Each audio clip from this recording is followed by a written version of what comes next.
Welcome, end.The. The divine attribute embodying the one through the many. In the land of Kemet, the ancient spoke of a truth many as long forgotten. They knew that beyond all names, beyond all forms, there was but one creative force in the universe, a power eternal, invisible, without beginning and without end, the source of all. Yet, to understand this one, they studied its attributes. They gave forms to the unseen and face to the formless. They embodied the aspect of the infinite within the gods and goddess. Not to divide the Creator, but to make its quality understandable to the human heart. This is why in Kemet, the gods were not many. They were reflection of the one light.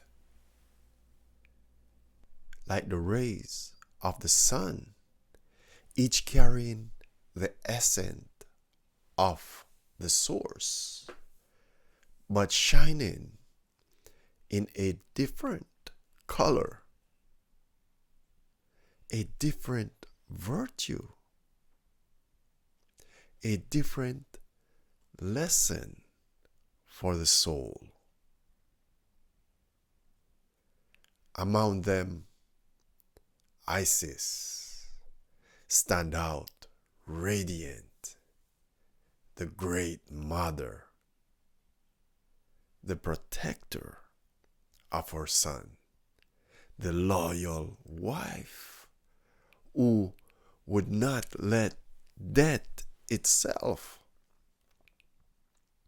defeat her love.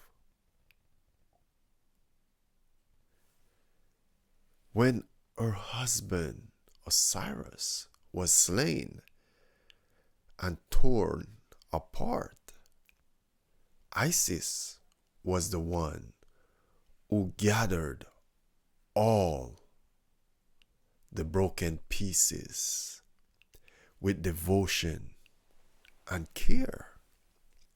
She remembered what the world had forgotten, that life can be restored through love, that order can be reborn from chaos. She breathed life back into Osiris, and through her wisdom, her determination, and her sacred power, she brought forth a son, Horus, to take his place upon the throne of Kemet. Isis shows us that love is not weakness. Love is a powerful force. Love does not bow down before destruction. It rebuilds. Love does not surrender before chaos. It creates anew. This is why she became a goddess. Not because she was far from us, but because she revealed what dwells deep down within us all.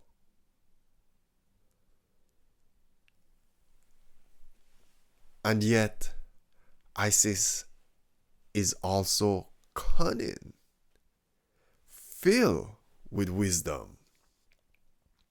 When she sought the hidden name of Ra, the great solar power, she did not approach blindly. She devised a plan, clever and bold, and with it, she drew from Ra the secret of his essence. Through wisdom, through strategy, through the courage to claim what others thought impossible, she gained knowledge that even gods revered.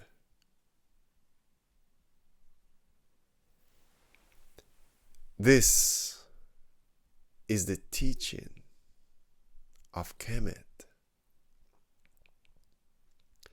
To be divine is not to be distant. To be divine is to embody the attribute of the One.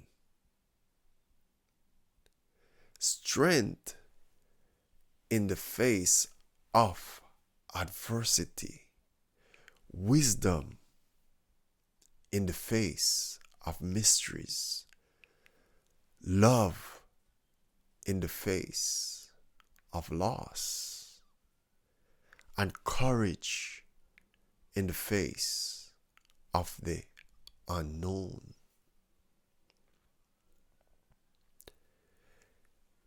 The ancient remind us that every god was once a principle. Every myth was once a mirror. They were not worshipping idols of stones. They were contemplating the living attributes of the infinite. When they pray to Isis, they were awakening the Isis within, the strength of the mother, the loyalty of the wife, the cunning of the wise one. When they revered Osiris, they were embracing resurrection, transformation, and the eternal cycles of life and death. When they honor Ra, they are saluting the eternal light, the boundless energy that sustains all creation. Today, we can still walk this path. We can look to these stories not as distant myths, but as inner truth. Isis teach us that the soul has the power to gather its broken pieces, to heal, to restore its throne. She whispers that love, wisdom, and strength are not outside of us, but already within us, waiting to be remembered. So, as we listen to the story of Isis, as we contemplate the attributes of the gods, let us also ask ourselves, what attribute of the One am I called to embody? Am I to stand in love like Isis? Am I to rise in light like Ra? Am I to transform and be reborn like Osiris? For the truth is this: the gods are not outside you and me. They are within us, within you, within me. They are sparks of the one power, waiting to be recognized in your life and mine, in your action, in your becoming. The ancient wisdom of Kemet still whisper across time. There is one force, eternal and infinite. To know it, you must embody it. To embody it, you must live with love, wisdom, strength, and truth. And in doing so, you too return to the source from which you came. Blessing be with you always. Peace.